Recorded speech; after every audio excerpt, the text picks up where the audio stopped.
बहुत समय पहले की बात है। एक गांव में एक परिवार रहता था। उस परिवार में 7 भाई और एक बहन थी। उनके माता पिता बचपन में ही देहांत हो गया था। सभी भाई बहन ने भी अपनी जिम्मेदारियां समझ ली थी।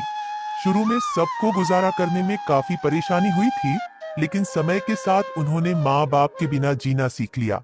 ये उस समय की बात है जब समाज के पुरुषों का काम जंगली जानवरों, पक्षियों का शिकार करना और औरत का काम सिर्फ घर के काम काज करना और बच्चों को संभालना होता था।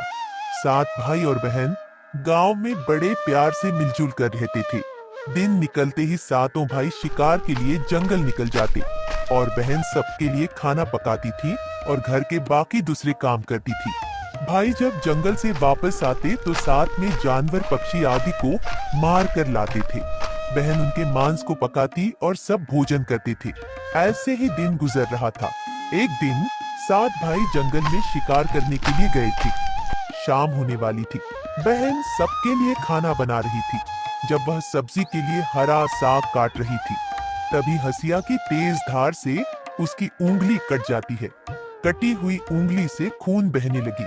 बहन ने सोचा, अगर मेरे भाइयों ने कटी हुई उंगली और इतना सारा खून देखेंगे तो बहुत परेशान होंगे। इसीलिए अपने भाइयों को यह बात नहीं बतानी चाहिए और उनसे छिपा कर रखना होगी। इसीलिए मैं एक काम करती हूँ, इस खून को अपनी कपड़े से पोंछ देती हूँ।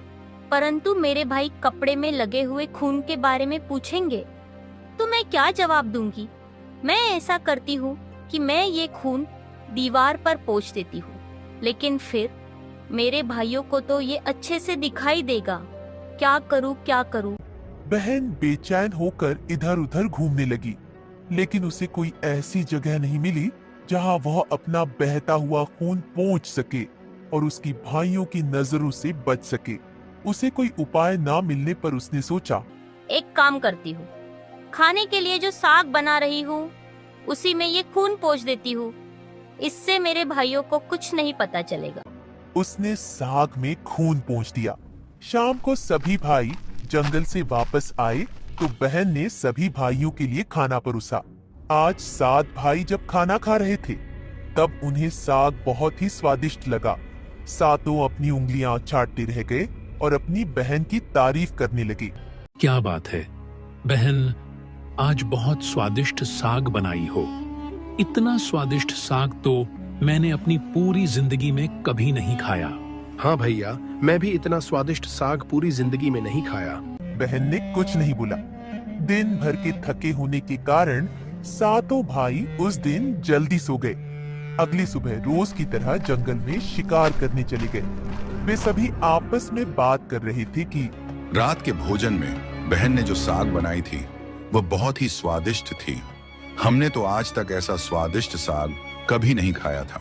सबने तय किया कि आज घर चलकर इसके बारे में अपनी बहन से जरूर पूछेंगे कि साग में उसने ऐसा क्या मिलाया था जो साग इतनी स्वादिष्ट बनी थी। शाम को सातों भाई जब घर आए तो दोबारा अपनी बहन की बनाई हुई साग की तारीफ करने लगे। हमारी प्यारी बहन, कल रात को तुमने साग में ऐसा क्या मिलाया था जो हम लोग उसे भूल नहीं पा रहे हैं? बहन बताना तो नहीं चाहती थी। वह सोच रही थी, अगर उन्हें पता चला कि मेरी उंगली कट गई है तो मेरे सारे भाई दुखी हो जाएंगे। इसलिए उनसे ये सब कहना ठीक नहीं है। मेरी प्यारी बहन, तुम्हें आज बताना ही पड़ेगा कि हमारी बहन ने इतना स्वादिष्ट साग कैसे बनाई। तुम्हें मेरी कसम है बहन, तुम्हें आज सच्चाई बतानी ही होगी। बड़े भाई का सब सम्मान करते थे, इसीलिए बहन को भी अब सच बोलना पड़ा। उसने धीरे धीरे सारी बात बताते हुए कहा, भैया, जब मैं साग काट रही थी तब मेरी उंगली कट गई और बहुत सारा खून बहने लगा। फिर मैंने आप लोगों से छुपाने के लिए साग में ही वो सार खून पोंछ दी। मुझे लगा आप लोग यह बात सुनकर बहुत दुखी हो जाएंगे। यह बात सुनकर बड़े भाई सोचने लगा, इसका खून से सना सब्जी इतना स्वादिष्ट लगता है तो इसका मांस कितना स्वादिष्ट होगा। रात को खाने के बाद सातों भाई सोने के लिए चले गए। सभी भाई कमरे में पहुंच गए। उसके बाद बड़ा भाई सभी भाइयों से कहने लगा, अरे भाइयों, हमारी बहन की खून की बूंदें जब इतनी स्वादिष्ट है तो सोचो उसके शरीर का मांस कितना स्वादिष्ट होगा। हाँ भैया, आप बिल्कुल सही कह रहे हो। भैया, मैं भी आपसे यही बात कहने वाला था। सभी भाई अपने बड़े भाई की बातों से सहमत होते हैं, लेकिन छोटे भाई इस बात का विरोध करते हुए कहते हैं, भैया, आप लोग यह क्या बात कर रहे हैं? अपनी छोटी लाडली बहन को काटकर खाने की बात कर रहे हैं? आप लोगों को शर्म नहीं आती भैया? अरे छोटे, तुझे कितनी बार कहा है, जब दो बड़े आपस में बात कर रहे होते हैं तो छोटे का बोलने नहीं चाहिए। इस तरह छोटे भाई जब विरोध करता है तो बड़े भाई उसे डांट डपट कर चुप करा देते हैं। अगले दिन सभी भाई जब शिकार के लिए जंगल जाते हैं, जब वे सभी जंगल पहुंच जाते हैं तो बड़े भाई सबसे छोटे भाई से कहते हैं, अरे भाई, मैं इधर हिरण के बच्चे को जाते हुए देखा, तुम जाकर उसका शिकार करके ले आओ। बड़े भाई की आदेश पाकर छोटे भाई हिरण का शिकार करने के लिए चला जाता है। छोटे भाई की जाते ही बड़े भाई सभी भाइयों से कहते हैं, सुनो भाइयों, हम अपनी बहन को उसकी शादी के बहाने यहाँ लाएंगे, फिर उसे तीर मारकर उसका स्वादिष्ट मांस पकाकर खाएंगे। पांचों भाइयों को अपने बड़े भाई की योजना बिल्कुल अच्छी लगी। शिकार करने के बाद सभी भाइयों ने मिलकर एक टिले पर बांस का एक चबूतरा बनाया। उनकी योजना यह थी कि बहन को भला फुसलाकर यहाँ लाएंगे और तीर मारकर अपनी बहन की हत्या कर देंगे और यही उसका स्वादिष्ट मांस पकाकर खाएंगे। अगले दिन बड़े भाई ने अपनी बहन से कहा, मेरी प्यारी बहन, अब तुम बड़ी हो गई हो और शादी के लायक हो गई हो, तो मैंने तुम्हारे लिए एक सुंदर से वर की तलाश की है और हम उसको देखने के लिए जा रहे हैं, इसलिए तुम भी जल्दी तैयार हो जाओ और हमारे साथ चलो। बहन शादी की बात से बहुत खुश हो गई। वह तुरंत तैयार हो गई और भाइयों के साथ जाने लगी। चलते चलते जब बहन थक गई तो बड़े भाई से पूछने लगी, भैया, मैं चलते चलते थक गई हूँ, मेरा ससुराल अब भी कितना दूर है? बहन, बस अभी कुछ देर में पहुंचने वाले हैं। टीले पर पहुंचते ही बड़े भाई ने अपने छोटे भाइयों से बोला, बहन को टीले पर खड़ा करके उसको रस्सी से खंबे के सहारे बांध दो। बड़े भाई का आदेश पाकर सभी भाई मिलजुल कर बहन को बांधने लगे। बहन को कुछ समझ नहीं आ रहा था कि उनके भाई ऐसा क्यों कर रहे हैं। तभी उसके छोटे भाई बड़े भाई से कहते हैं, मैं आपसे हाथ जोड़कर विनती करता हूँ भैया, आप बहन को मत मारो। छोटे भैया, आप ये क्या कह रहे हो? भला मुझे बड़े भैया लोग क्यों मारेंगे? तब छोटे भाई ने बहन को सारी बात बताई। यह सुनकर बहन के पैरों तले जमीन खिसक गई। अपने सभी भाइयों को हत्यारे के रूप में देखकर बहन का हृदय हाहाकार करने लगा। बस समझ नहीं पा रही थी कि इतना प्यार करने वाले भाई आज मुझे मारने जा रहे हैं। वह ईश्वर को याद करते हुए बोली, भगवान, अब तुम ही मेरे सहारा हो। मेरे छायो भाई मेरी हत्या करना चाहते हैं। इनमें से कोई ऐसा नहीं है जिसके दिल में मेरे लिए दया और प्रेम हो। अपनी बहन की बातें सुनकर सातवां भाई द्रवित हो उठा।